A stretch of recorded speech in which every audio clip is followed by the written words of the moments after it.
I've been married to my husband for 25 years, and we have 3 birth children courtesy of IVF. We have a son who is 14, who has Asperger's with pathological demand avoidance, attention deficit disorder, and a mood dysregulation disorder. And then we have 12-year-old twin girls who are completely neurotypical and absolutely adorable. In fact, they're all adorable. And I'm a working mum as well. I work as a health professional, and my husband works as a teacher. And essentially, when we were going through the old IVF process, we did visit whether or not we were going to do adoption and discuss it with our parents, actually, because we sort of said, if the IVF doesn't come off, you know, how would you feel about having adopted children in the family? And they were all fine with it. But fortunately for us, the IVF worked, and so we had our 3 children. Fast forward then to 2 years ago, on Christmas night, actually it was, I was asleep and having a really vivid dream. It's quite peculiar, because I had this very vivid dream that we had adopted a child, and we had a spare bedroom at the time, and I sat bolt upright in bed. It was so vivid, this dream, that I felt convicted that this was something that we should explore. Rather unusually, my husband woke up and said, what's the matter? And I said, I've had this really vivid dream and a conviction that we should be going down this route. And he said, we'll talk about it in the morning, which was rather a surprise. And then in the morning, we had a discussion about it and decided that actually, you know, it would be giving something back. So we started it from a quite an altruistic point of view. That said, it's turned into the most beautiful love story. So it's rather lovely. We obviously sounded out our birth children before we did anything, because we thought it was really important that it was a family idea.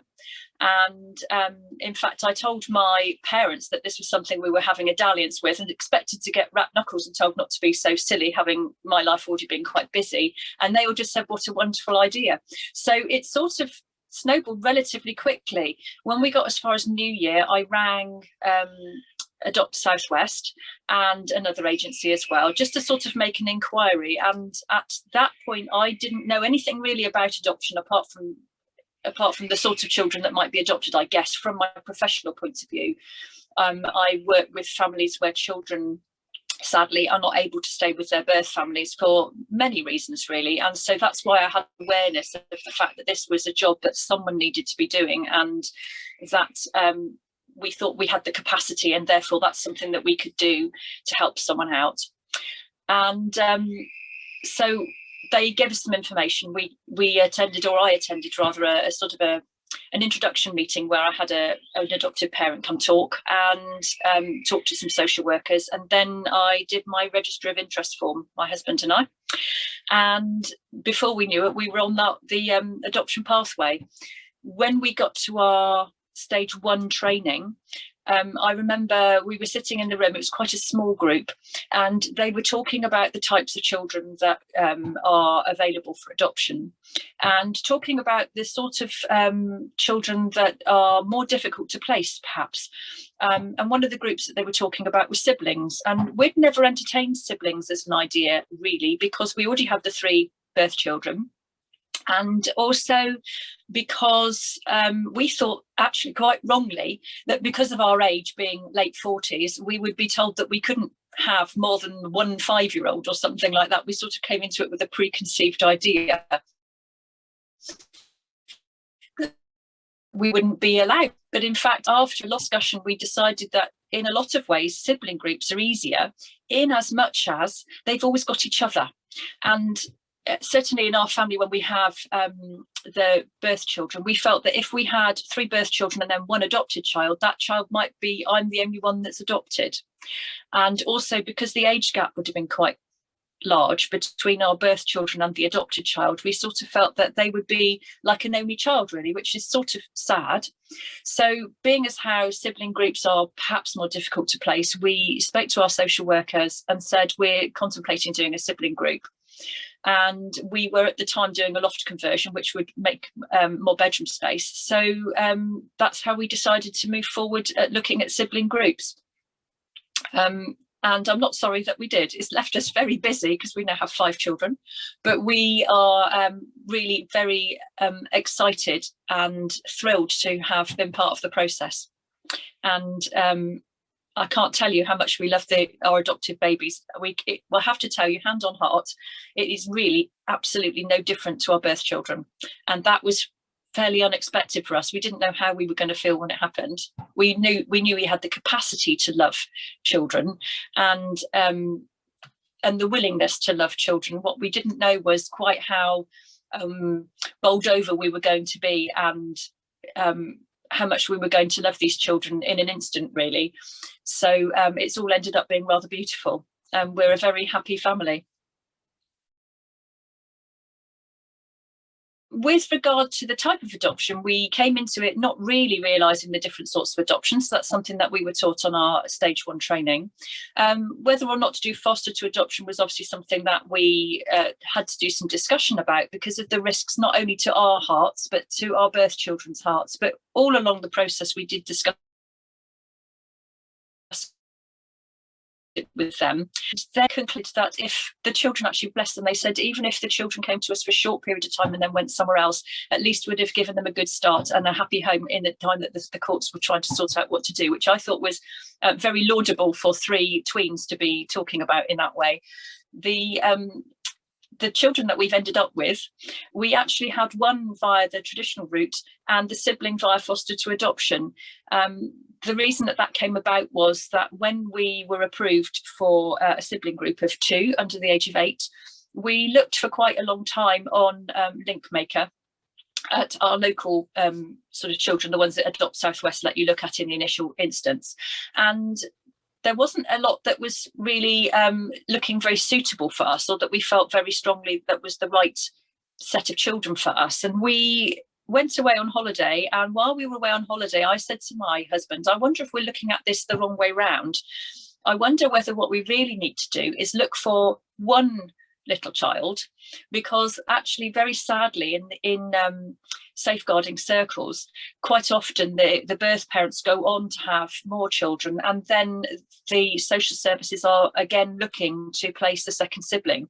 So I said to my husband, I wonder whether if we should be looking for one child that feels like the right child, and then perhaps a sibling will come along in a minute, and if it does, then we'd be in a good position to perhaps look at adopting the sibling at that point.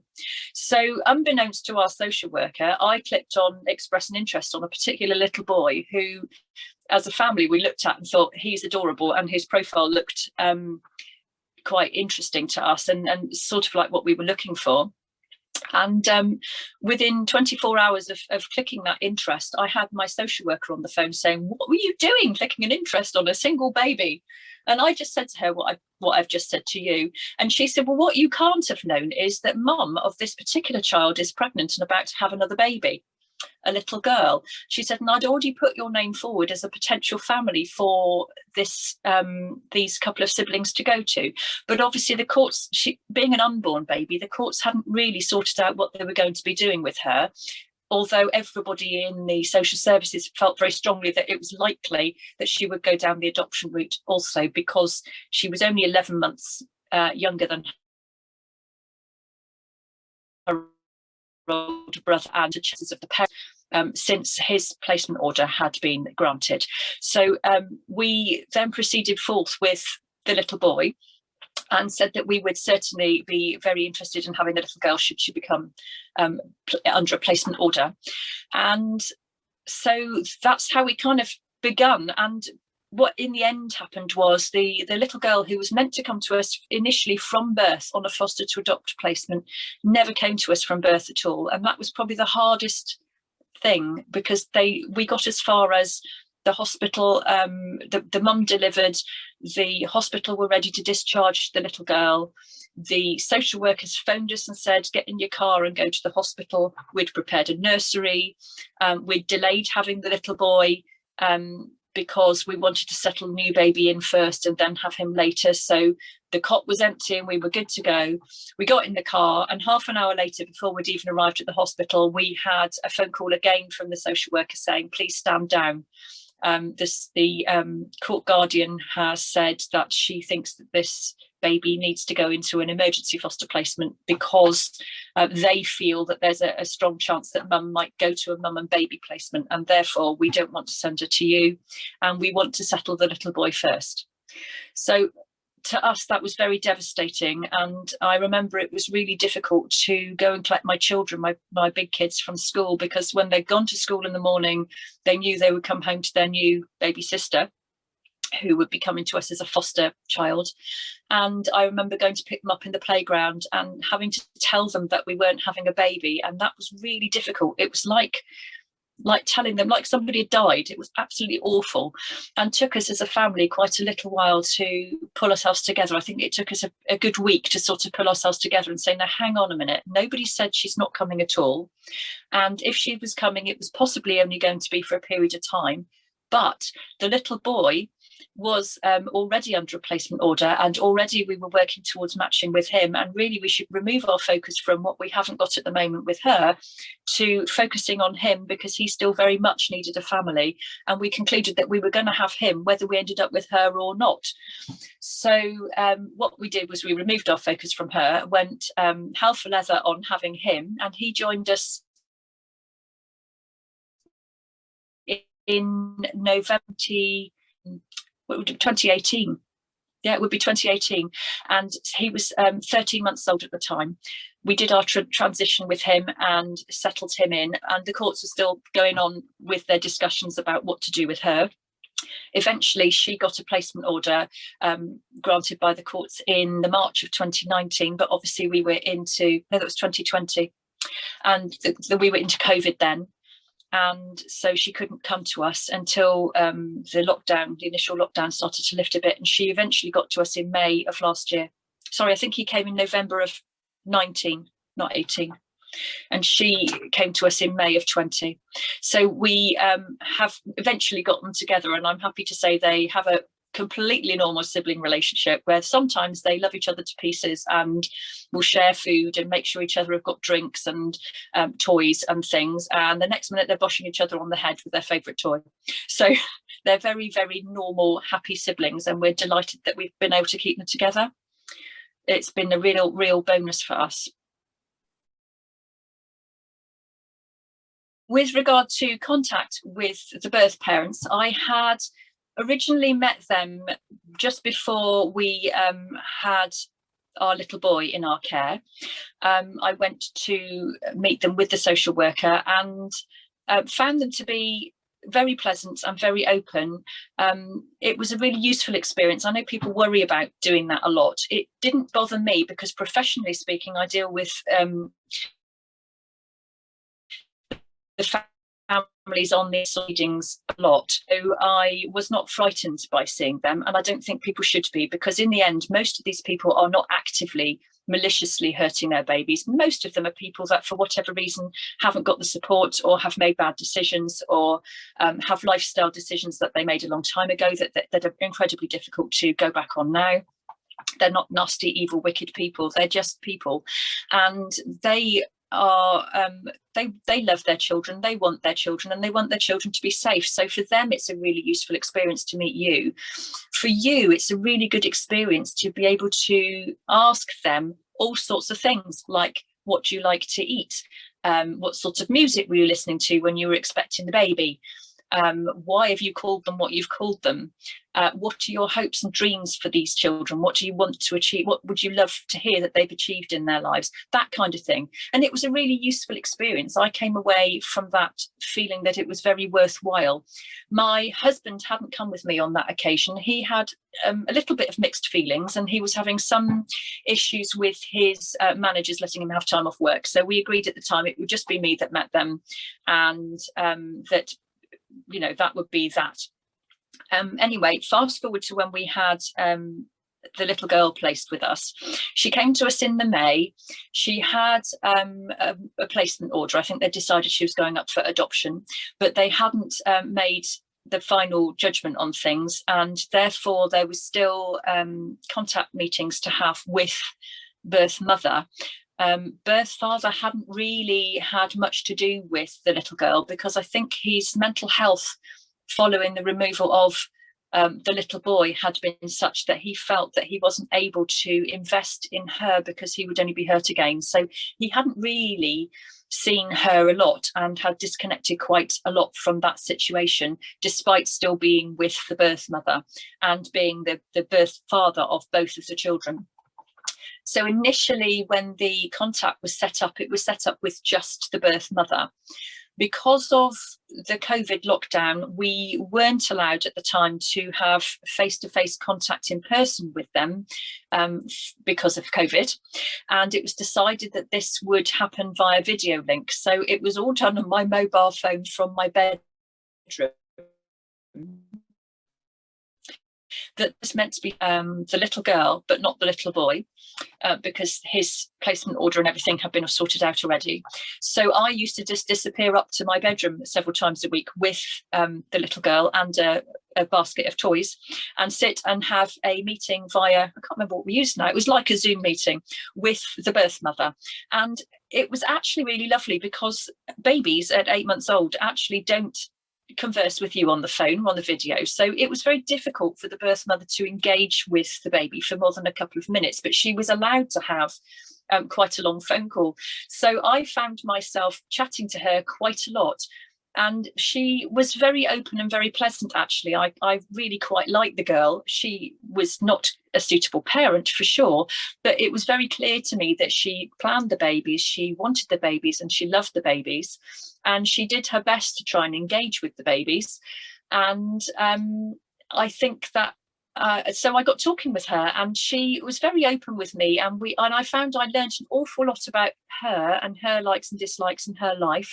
But she was also very giving about the extended family, which is lovely, because I can talk to the children very openly and happily about what their grandparents were like, and their aunties and uncles, and what they do, and their cousins, and the whole wider family, which I think is so valuable, because when they're big enough to have lots of questions, then I will be able to answer them quite happily. I could also find out about medical histories, for instance, which is something with your adopted children that often you only know very broadly. But I know about the family medical history and all sorts from talking to the birth mum on the phone.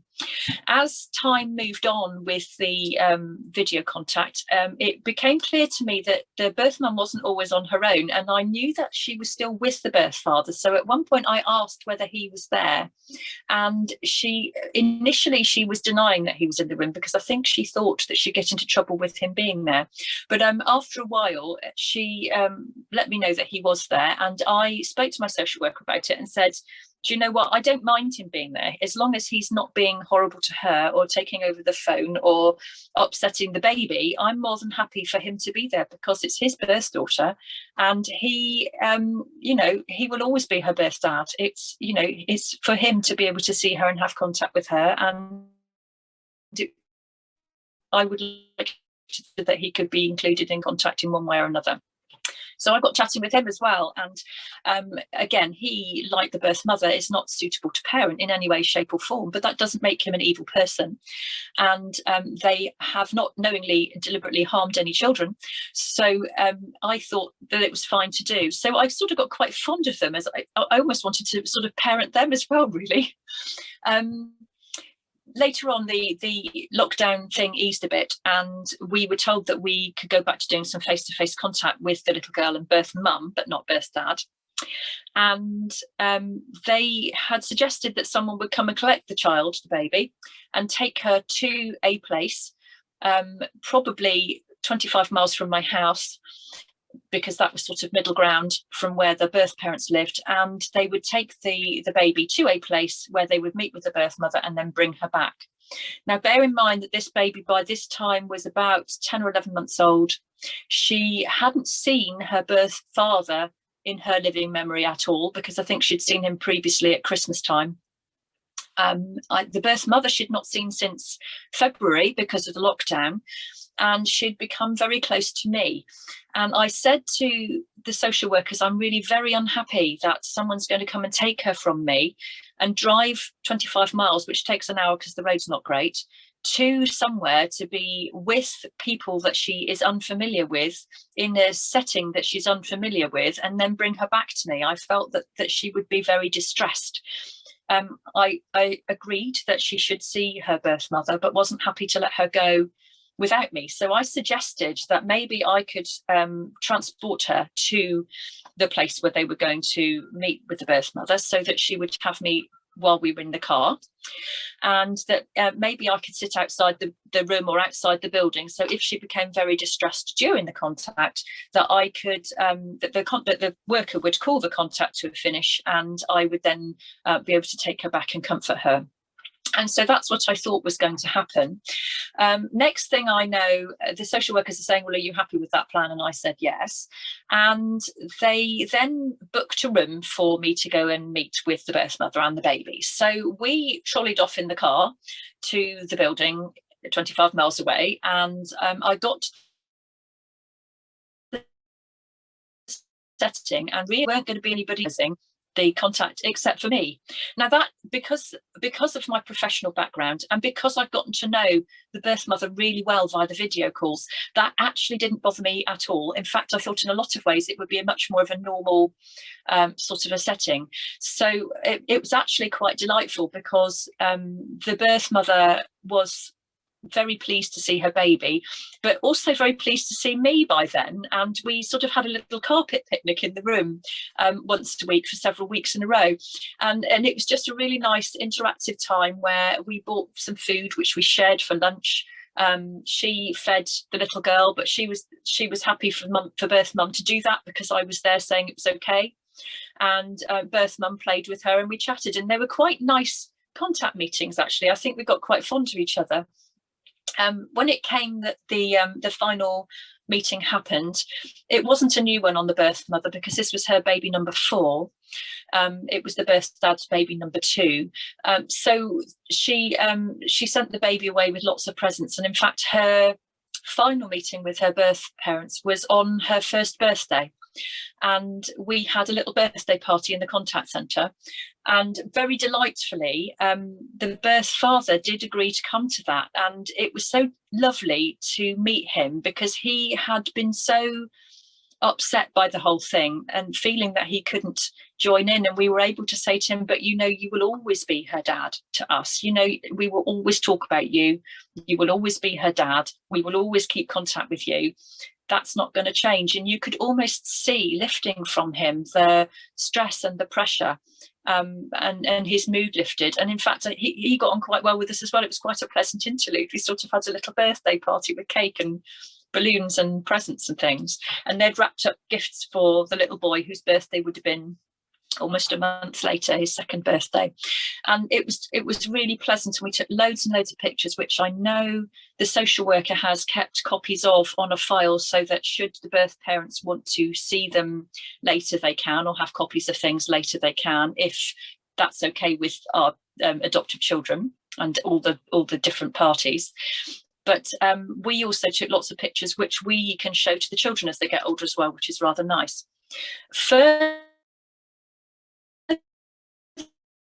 To all of this, I think that my husband came to the conclusion that we were really happy with the children to ongoingly have contact with both of their parents, and requested to have an open adoption with the social workers and the courts, which I think everybody thinks is a sort of an amazing thing to be suggesting that we do. But to us, it was a no-brainer.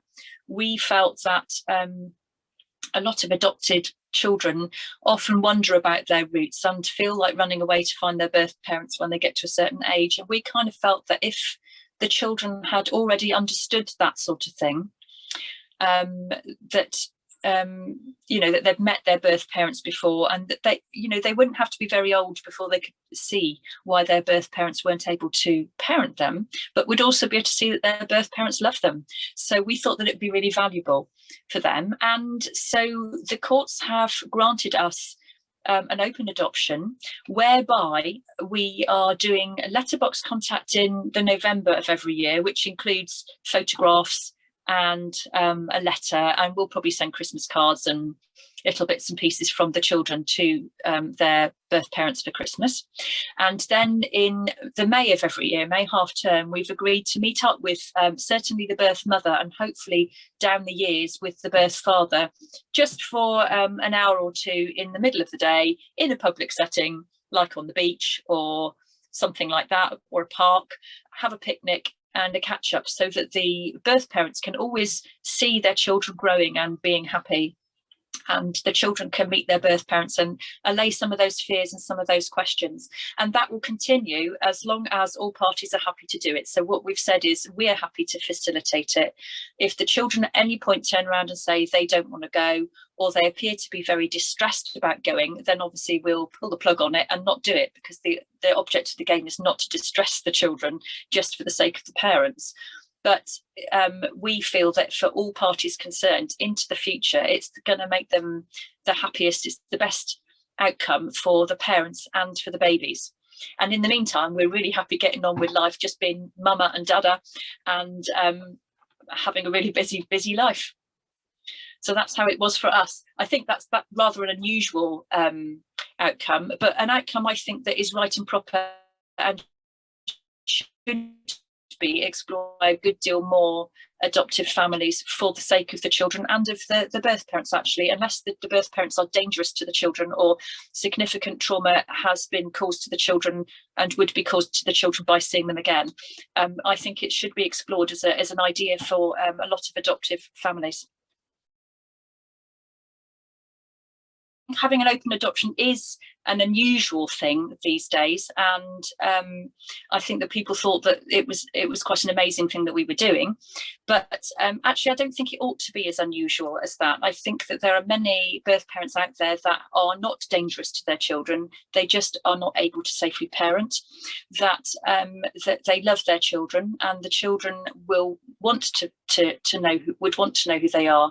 It's not obviously for everybody. Some parents have caused significant trauma to children, and seeing for those children, seeing their birth parents is obviously going to cause significant trauma. So I would say not to do it for those children, but I think it's something that should be explored in circumstances where the children haven't been actively traumatized by their birth parents, because I think it's the best outcome for everybody. So it's something definitely that you should consider and not be frightened of, because actually we found it a really fulfilling thing. We prepared the children for adoption they're big enough, because they're 14 and 12 now. So 2 years ago when we began the whole thing, they were 12 and 10. We always involved them from the start, because we realised that they would obviously be very impacted by having another child or children in the family. And we wanted for them to be quite aware of the potentials. And our children, we're blessed really, they're very intelligent and quite empathetic. And because our oldest child is not neurotypical, all of them are very aware of the fact that different people have different needs and different issues and need to be parented perhaps in slightly different ways. So we did talk with them about the context of that. We talked with them about the kind of children that get put up for adoption. They obviously they came to the conclusion themselves by looking at various fiction books that children were in orphanages, and that you would get on a bus and go and find a child and bring it home and you could choose it, and it was all of that stuff. So we had to have long discussions about some of the potential reasons why children are placed for adoption and some of the sort of backgrounds, but obviously we had to do that in an age specific sort of a way, because we didn't want to traumatize them either. So sort of a one-off discussion around the family meal table quite often, with what if scenarios. What if this and what if that? What if we had a child that did this? What if we had a child that said that?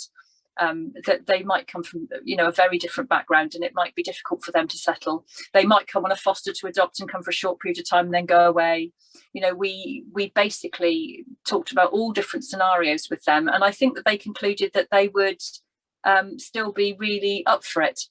They, possibly like us, have a great capacity for loving and nurturing other people. So to them, it was really exciting. The girls were thrilled with the idea of having a little brother or sister, or little brothers or sisters. We wondered whether we'd have an issue with our son because his own special needs, but he actually was very effusive when we said that we were thinking of adoption. He just said, "Oh, I've always wanted a little brother." So he was right with it as well. And I think we also bought lots of sort of books about adoption for younger people. We just bought some the kiddie books, actually, the ones that you give to the adopted children about being adopted, that they could read them also from that perspective to get some understanding. So the books are very much younger than their age group, if you like. We let them look at them within the context of how they could be reading those books to their adopted siblings, kind of thing. And it's actually gone really, really well. There's hardly a day goes by when they don't say that it's the best thing they've ever done, that they absolutely adore their babies, and that they couldn't have asked for more lovely siblings, and they're really happy with the whole thing. That's not to say we don't have our challenging minutes, because trying to do homeschooling with 2 yelling toddlers running around the house is actually quite a challenge. Fortunately, my girls have risen to the challenge nicely, and my son, who is not neurotypical and has some sensory issues with loud noise, has got a brilliant bolt hole in the shape of a shed at the bottom of our garden with a computer in it. So when he finds it a bit overwhelming, he just exits for a bit and comes back when he's ready. So it's really worked out very well for everybody. I think we're all very pleased with how it is. I'm very in love with our little babies. With regard to support networks, I would say it's really important to get your family and friends on board with the whole adoption idea relatively early on, because for some people it takes quite a long time for them to absorb what you're saying and to assimilate how it might feel. And if you take them along on your journey with you, I think in a lot of ways they get their heads around it, rather than just having the idea landed on them at the last minute. Certainly my parents and my siblings were thrilled with the whole idea of us adopting. My husband's parents always said that they were happy, but we didn't really get the feeling that they were happy for quite a long time through the process, until it was almost happening.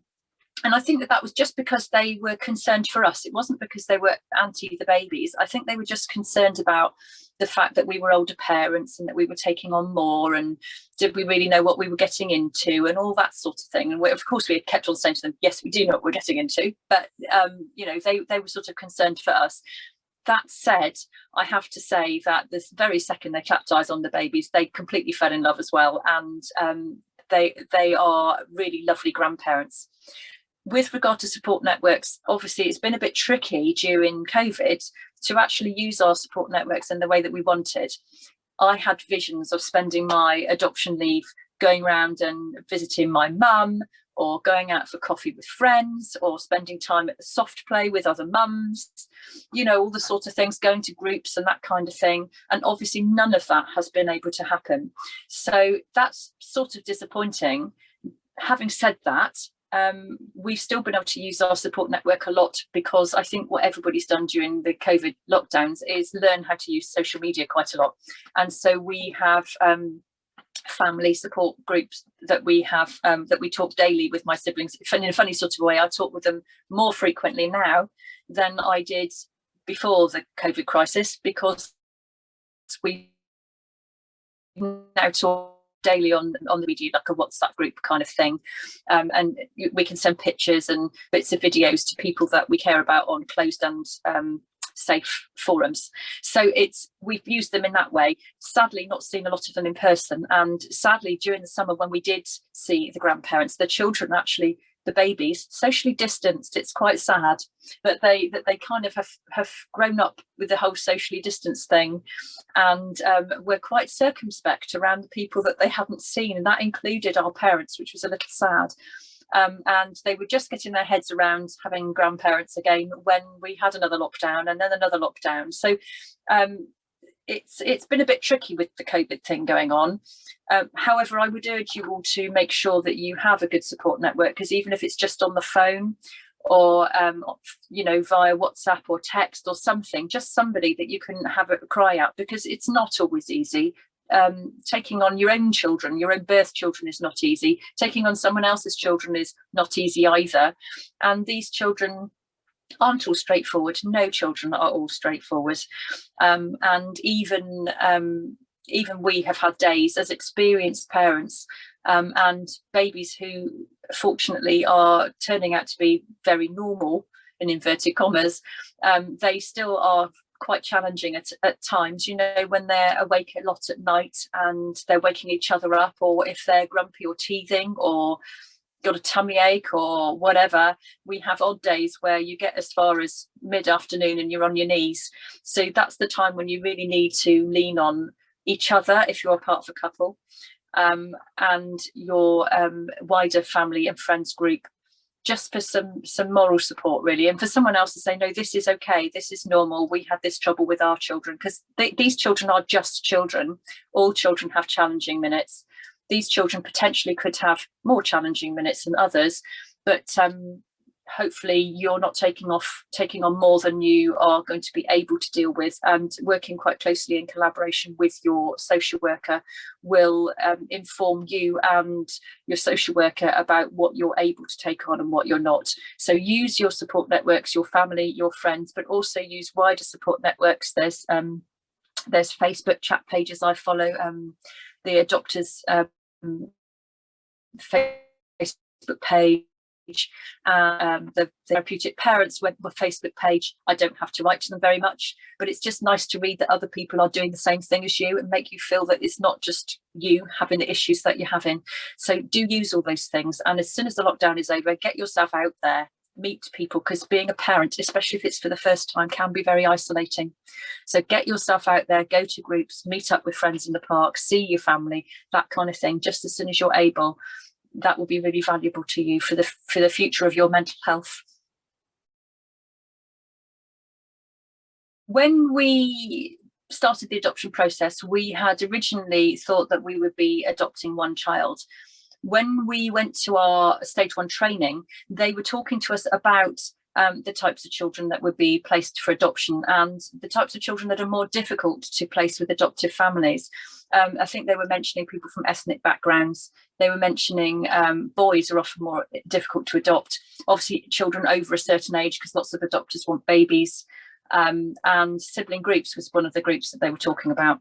We had thought we would adopt one, but after listening to that discussion, we came home and talked about it at length and concluded that actually sometimes in a lot of ways it's easier to have two than it is to have one. I could say that quite confidently because our birth children, when we had our firstborn, our son, he required a lot of one-to-one from us because there wasn't anything else, there wasn't anyone else here, and they end up being quite dependent and tied to your apron strings. And then when we had gone on and had twins, we found that the twins actually in a lot of ways were much more independent in terms of entertaining themselves, because they go off and have someone to play with and someone to talk to. And so we concluded that actually sometimes having siblings is easier than just having one.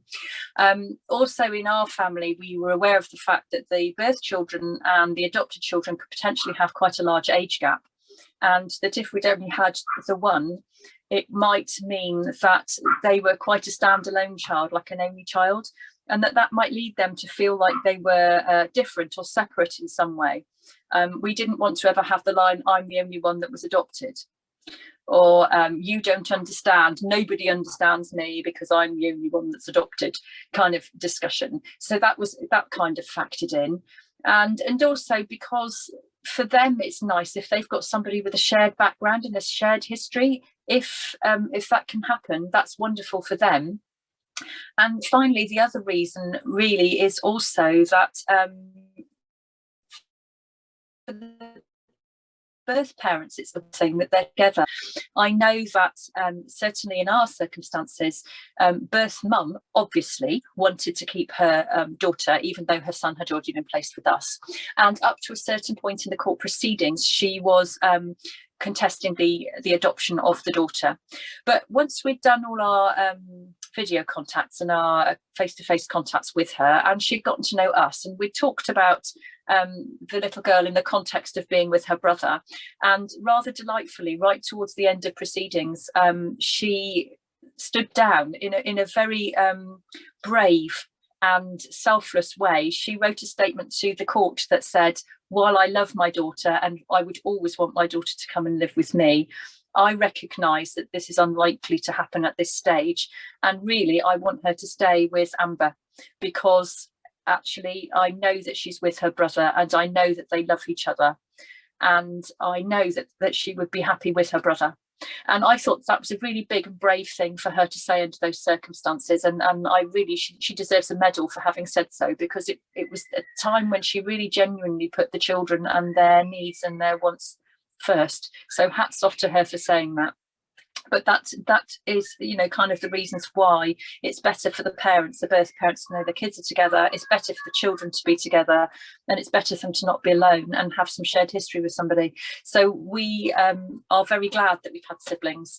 It's kept us very busy, but it is a very worthwhile thing to do when you see the relationship that they have formed with each other, and know that that will be for good, that they will always have each other.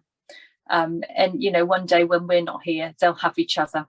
They'll understand one another's history a bit, and it will be good. They'll be mutually supportive.